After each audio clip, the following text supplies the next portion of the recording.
금융시장 성숙도 87위, 노동시장 효율성 83위. 이는 세계경제포럼이 밝힌 우리나라 국가 경쟁력 순위입니다.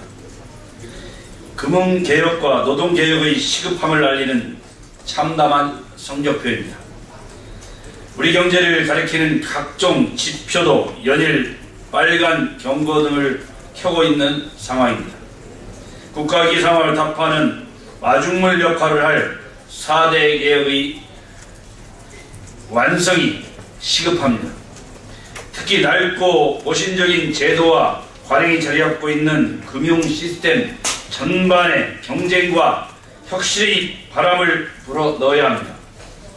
신규 진입이 없었던 은행 시장에 인터넷 전문은행 진입을 허용하고 크라우드 펀딩 같은 다양한 핀테크 금융을 육성하도록 하는 방안을 더욱 강구해야 됩니다.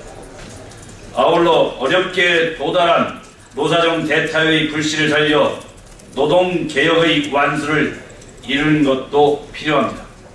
이를 위해 노사정에는 사익보다는 국익과 국민의 행복을 위해 보다 진전된 안을 도출해 내야 할 것입니다. 국회 또한 할 일을 해야 합니다. 금융개혁과 노동개혁의 현실화를 위한 입법 과정을 차질 없이 추진해 나가야 할 것입니다. 국가 경제가 무너지면 여도 야도 없습니다. 새누리당은 4대 개혁의 완수에 사활을 걸고 경기 회복의 돌파구 마련에 최선을 다하겠습니다. 경제 위기의 절박함을 인식하고 경제 살리기에 동참하는 야당의 전향적인 자세를 촉구합니다. 서울 메트로의 행정용 컴퓨터 서버가 북한으로 추정되는 사이버 테러 조직에 해킹 당한 것으로 확인됐습니다. 최소 5개월 넘게 테러 위협에 노출되었습니다. 서울 메트로는 서울시 산하 지방 공기업입니다. 이번 사태는 박원순 서울시장의 지휘감독 체계가 문제점을 드러낸 것으로밖에 볼 수 없습니다. 박 시장의 대사감 챙기기는 이미 국정감사에도 여러 차례 지적된 바 있습니다. 전문성보다는 박 시장의 개인 인맥으로 인한 인사가 이번 사태를 부른 것이 아닌지 의문스럽습니다.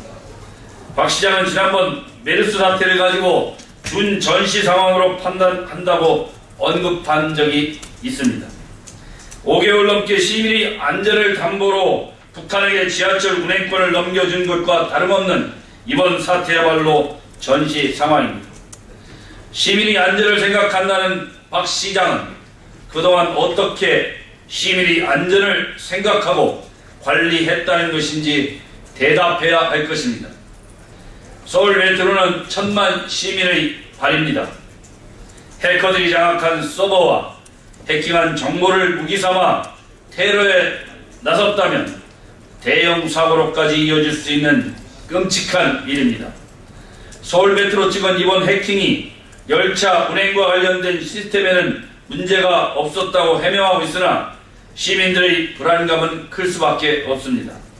국민의 생명과 재산을 지키는 안보는 아무리 강조해도 지나치지 않습니다. 관계당국은 이번 사태를 계기로 시민들의 안전을 책임지는 근본적인 대책을 강구해야 할 것입니다. 또한 강력한 보안 강화 조치를 함께 취해 국민 안전에 만전을 기해주기 바랍니다. 새정치민주연합이 오늘 현안 브리핑을 통해 농어촌 지역의 대표성을 훼손해서는 안 된다고 주장하고 나섰습니다. 그동안 농어촌 대표성을 지키는데 소극적이었던 야당이 갑자기 태도를 바꾼 저희가 참으로 의심스럽습니다. 게다가 그동안 농어촌 지키기에는 관심도 없던 새정치민주연합이 뒤늦게 주장을 하는 것은 뒷북에 지나지 않습니다. 그동안 무엇을 했는지 뒤묻고 싶습니다. 그럼에도 불구하고 기존의 새누리당의 입장을 받아들인 것에 대해서는 참으로 다행스럽게 생각합니다. 하지만 그러면서도 새누리당의 주장에 대해 정략적 발상을 운운하며 비하한 것은 매우 안타깝습니다.